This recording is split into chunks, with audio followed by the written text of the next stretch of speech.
Família investidora, mais uma alta histórica da Selic, taxa básica de juros. Ela subiu de 10,75% para 11,75%, que era o que vários analistas do mercado esperavam. Mas e aí? Até onde vai essa taxa? Como fica a renda variável? Vários investidores brasileiros ficam preocupados. Lembrando que há pouco tempo atrás o mercado tinha a expectativa dela, a taxa, baixar e agora inverteu. O mercado espera a Selic mais do que 12% ainda nesse ano. Mas não fiquem preocupados, iremos explicar tudo neste vídeo, além de onde você pode ganhar ou perder dinheiro e os seus impactos. Então não deixe de ativar o sininho para poder receber as notificações de todos os assuntos sobre investimento, tanto para você que é iniciante ou para você que já investe há um bom tempo.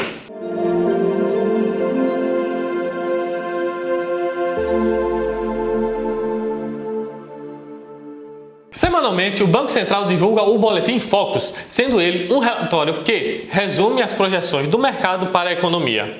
Só que, para você ter ideia, ele é criado a partir de diversas pesquisas macroeconômicas que são realizadas pelas consultorias, bancos, corretoras e universidades, com o objetivo de contribuir com dados e informações para a formulação das projeções. Olhando as projeções da Selic para 2022, que foram feitas nos relatórios anteriores, um fato curioso é que, no dia 30 de agosto de 2019, o mercado projeta uma Selic de 7% ao ano para 2022.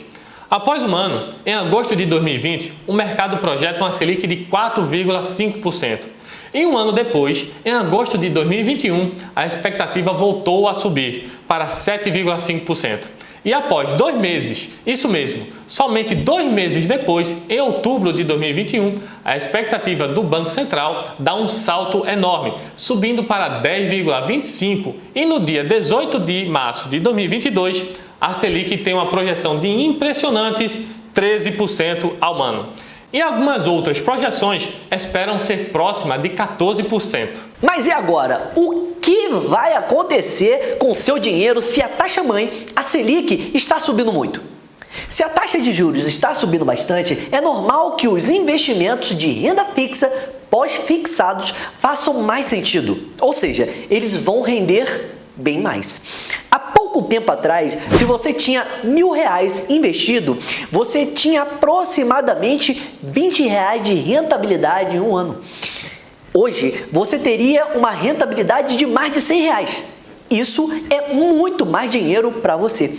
Quando se trata de ações, temos duas coisas a considerar. Primeiro, a taxa de juros mais alta faz com que o preço das ações caiam, ou seja, o valuation das empresas despenca, porque você chega à conclusão do preço de um ativo, olhando para o fluxo futuro que ele vai ter. Na prática, é você pegar quanto essa empresa vai gerar de caixa no ano que vem, no ano seguinte, no próximo, no outro ano e assim por diante. Após isso, você vai trazer todo esse valor futuro a um valor presente. Só que, quando você traz o que está no futuro para o presente, terá que usar uma taxa para descontar, sendo que essa taxa é uma taxa que tem relação com a Selic. Logo, quanto maior essa taxa, maior será o custo do dinheiro, ou seja, que você terá que subtrair. Com isso, você vai ter que cobrar mais caro para abrir mão de investir em renda fixa, para investir em uma empresa. Mas qual é a forma de cobrar mais caro? Pagar mais caro por uma cota ou uma ação de uma empresa. Logo, quanto mais alta é uma taxa, menor será o preço de uma ação. Outro ponto é que, quanto mais sobe a taxa, as pessoas ficam com mais medo de investir em ações. O custo-oportunidade é mais alto, logo o preço das ações diminui e é nesse momento que geralmente aparecem oportunidades. Você pode começar a olhar para isso se não estiver posicionado em algumas empresas. São várias possibilidades e em algum momento você pode aproveitar os preços que podem aparecer. Por um lado, é pior para as ações. Já por outro, você vai encontrar boas oportunidades quando o mercado está pior. Quando falamos em fundos imobiliários, geralmente a lógica é parecida. Então, se você tem algo pagando, por exemplo, 12% de renda fixa e o seu fundo imobiliário paga 7% de aluguel, Logo, o que lhe trará mais renda é a renda fixa. Isso acontece porque quando você vai de um salto de 10% para 11,75%, que é a Selic de hoje, por exemplo, o seu fundo imobiliário perdeu a atratividade, porque ele paga os 7% e continua fazendo os 7%. O que vai ocorrer é que, como a maioria dos aluguéis são atrelados de alguma forma a algum índice de inflação, ele vai aumentar o dividend yield dele. E o impacto a gente não vê no curto prazo, e sim a médio e longo prazo.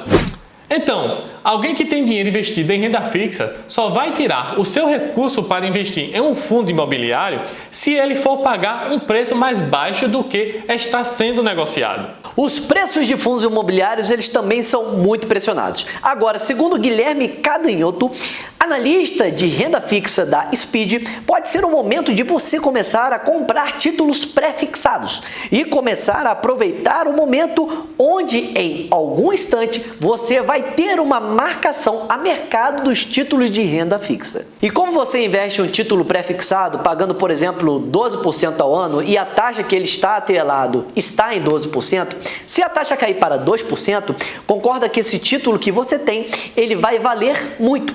Logo, você vai poder vender para alguém por um preço muito alto. Porque no mercado está 2% e você tem um pagando 12%. Então, esse seu título, ele pode ser negociado no mercado secundário e ele pode se valorizar se a taxa de juros cair, o que pode acontecer depois de um grande ciclo.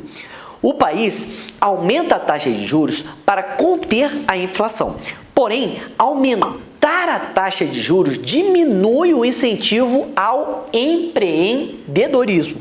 Em algum momento, o governo controla a inflação. Após isso, ele decide diminuir a taxa de juros de novo, para o país pegar tração e começar a vender, contratar, empregar pessoas e fazer a roda da economia girar.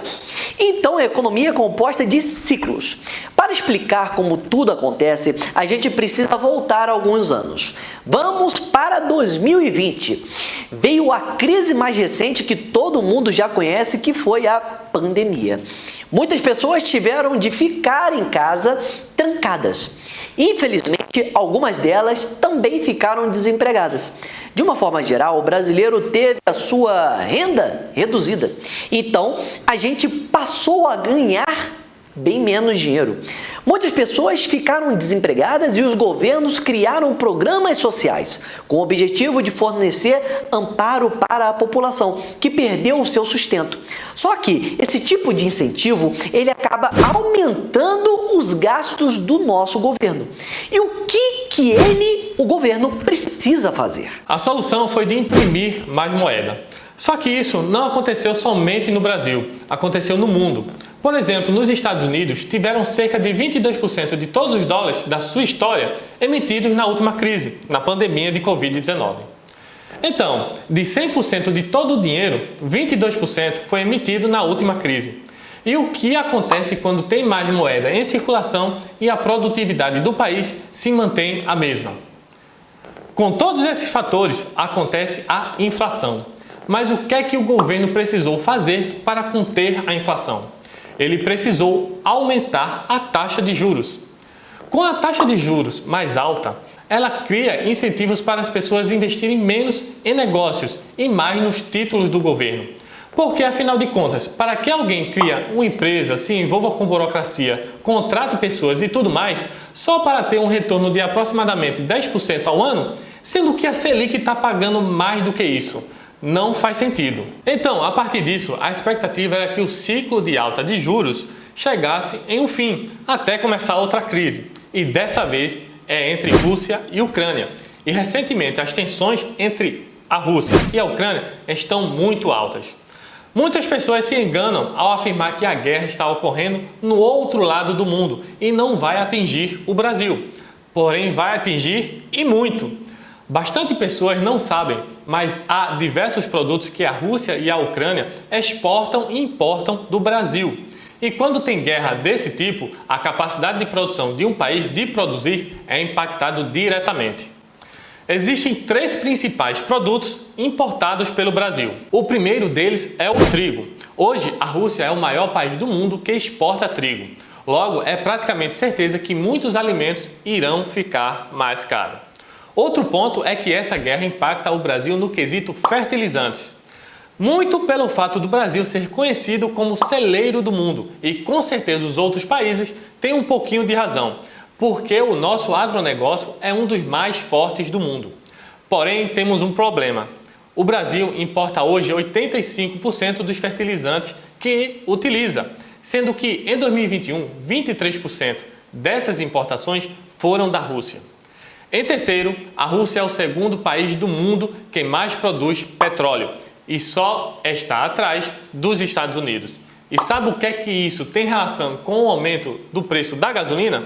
Simplesmente tudo. Então, nesse caso, a produção de petróleo da Rússia cai, pois estão passando por uma situação de guerra, sanções e vários outros problemas, e eles têm muito petróleo. E como diz a famosa, a mais conhecida lei da economia, quando a oferta diminui, porém a demanda continua estável ou até aumenta, logo os preços sobem. E vale destacar, não é à toa que desde o começo do ano o Brent, petróleo, subiu quase 30%. E sabe o que é que tudo isso pode impactar no Brasil? A inflação, pois ganha mais combustível para subir novamente. Sendo que não bastasse a acentuada alta que a gente já teve nos últimos meses, agora pode ser que aumente ainda mais. Aí com a inflação nas alturas e a gasolina subindo, é muito comum a gente ver as pessoas pedindo congelamento de preços. Se você já viu alguém pedindo isso, já escreve aqui nos comentários e aproveita para dar aquele like também. Será que o congelamento de preços é a melhor alternativa? Acredite se quiser, no passado aconteceu algo muito semelhante e que pode ajudar a gente a responder e entender essa questão. É a história da crise do Império Romano. Em um certo momento, Roma estava em crise e o imperador Nero teve uma grande ideia. Ele decidiu reduzir o teor de prata do denário, que era a moeda da época, de 98% para 93%, o que, consequentemente, permitiu que mais moedas fossem fabricadas com o mesmo volume de prata. Isso gerou uma inflação pequena, só que ninguém notou. Com isso, os sucessores de Nero, com o decorrer do tempo, eles foram reduzindo o teor de prata do denário cada vez mais. Um dos sucessores, o Marco Aurélio, desvalorizou o denário para um teor de 79%. Aí depois veio o Aurélio, que reduziu o teor de prata para 74%. Aí depois veio o Caracalla, que era o filho do imperador Septímio Severo, e ele aprofundou a política de desvalorização ainda maior da moeda, chegando a reduzir o teor de prata do denário para 50%. Diante disso, cada vez mais moedas eram fabricadas e cada vez menos escassas elas eram. Por outro lado, consequentemente, a moeda tinha menos valor.